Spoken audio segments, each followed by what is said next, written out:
पर फिलहाल हैं, कैसे देखते हैं आप आने वाले महीने ग्रेन्स को लेकर? देखिए, आने वाले महीनों से पहले तो हम पीछे गए महीनों की बात करें हम, पिछले मानसून के समय राजस्थान में हमारी एरिया में ही आप मान लीजिए 52% अधिक बारिश हुई।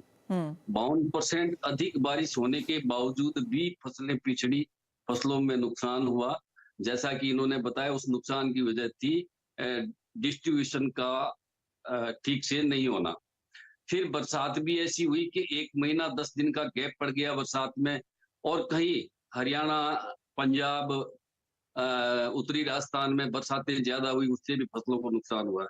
तो हमें पिछला ये भी देखना पड़ेगा कि पिछली बार भी कुछ कारण बने थे, जलवायु परिवर्तन का विषय तो पूरे संसार में चल ही रहा है।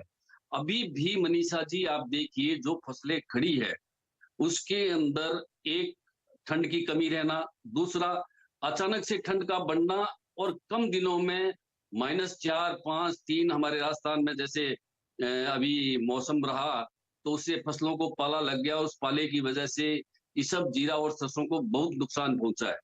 तो मनीषा जी कहने का मतलब ये है कि जिस तरह से मौसम चल रहा है और पिछले साल भी जिस तरह से या अब तक भी जिस तरह से मौसम ने व्यवहार किया है, ये बहुत चिंताजनक है।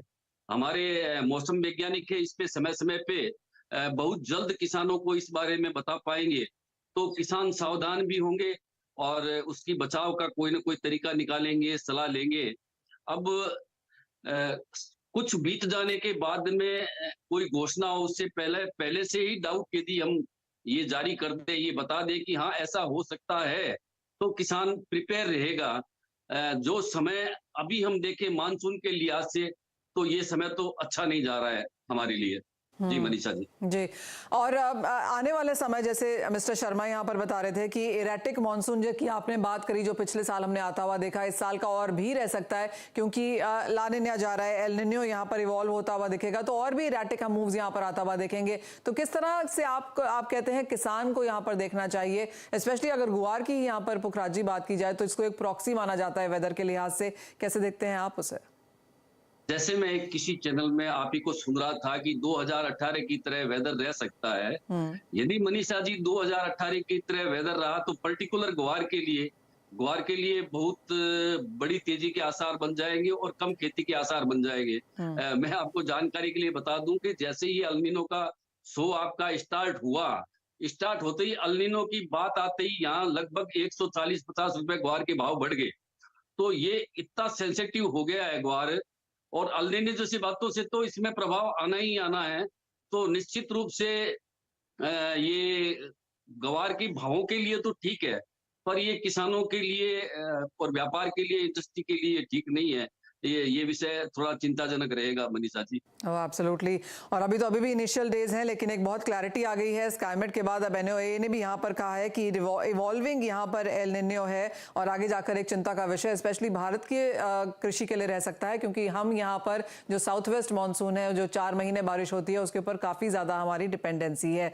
लेकिन ऑफकोर्स आगे जाकर भी इसके बारे में चर्चा करते रहेंगे, जैसे जैसे जो इन्फॉर्मेशन आएगी, सरकार की तरफ से क्या स्टेप्स निकल के आते हैं, क्या कंटिजेंसी स्टेप्स हैं, किसानों को क्या करना चाहिए, वो खबर भी आप तक पहुंचाते रहेंगे। बहुत शुक्रिया फिलहाल यहाँ पर पुखराज जी और मिस्टर शर्मा हमारे साथ जुड़ने के लिए। इसी के साथ एक ब्रेक के लिए भी रुकेंगे, जब लौटेंगे तो जोड़ेंगे अपने एक्सपर्ट्स को अपने साथ, उनसे ट्रेडिंग स्ट्रैटेजीज भी लेंगे एग्री और नॉन एग्री दोनों ही सेक्टर्स में।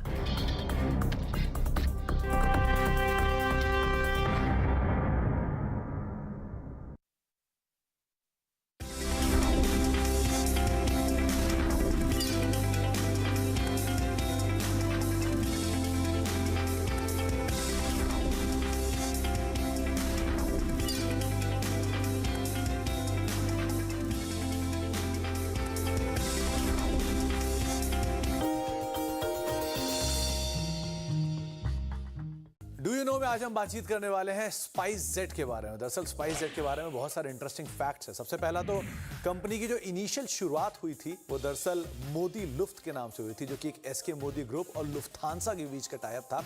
बाद में इस कंपनी का जो AOC सर्टिफिकेट है, यानी कि एयर ऑपरेटर सर्टिफिकेट है, वो सर्टिफिकेट मिला अजय सिंह साहब को और उन्होंने इस कंपनी की शुरुआत की स्पाइसजेट के नाम से।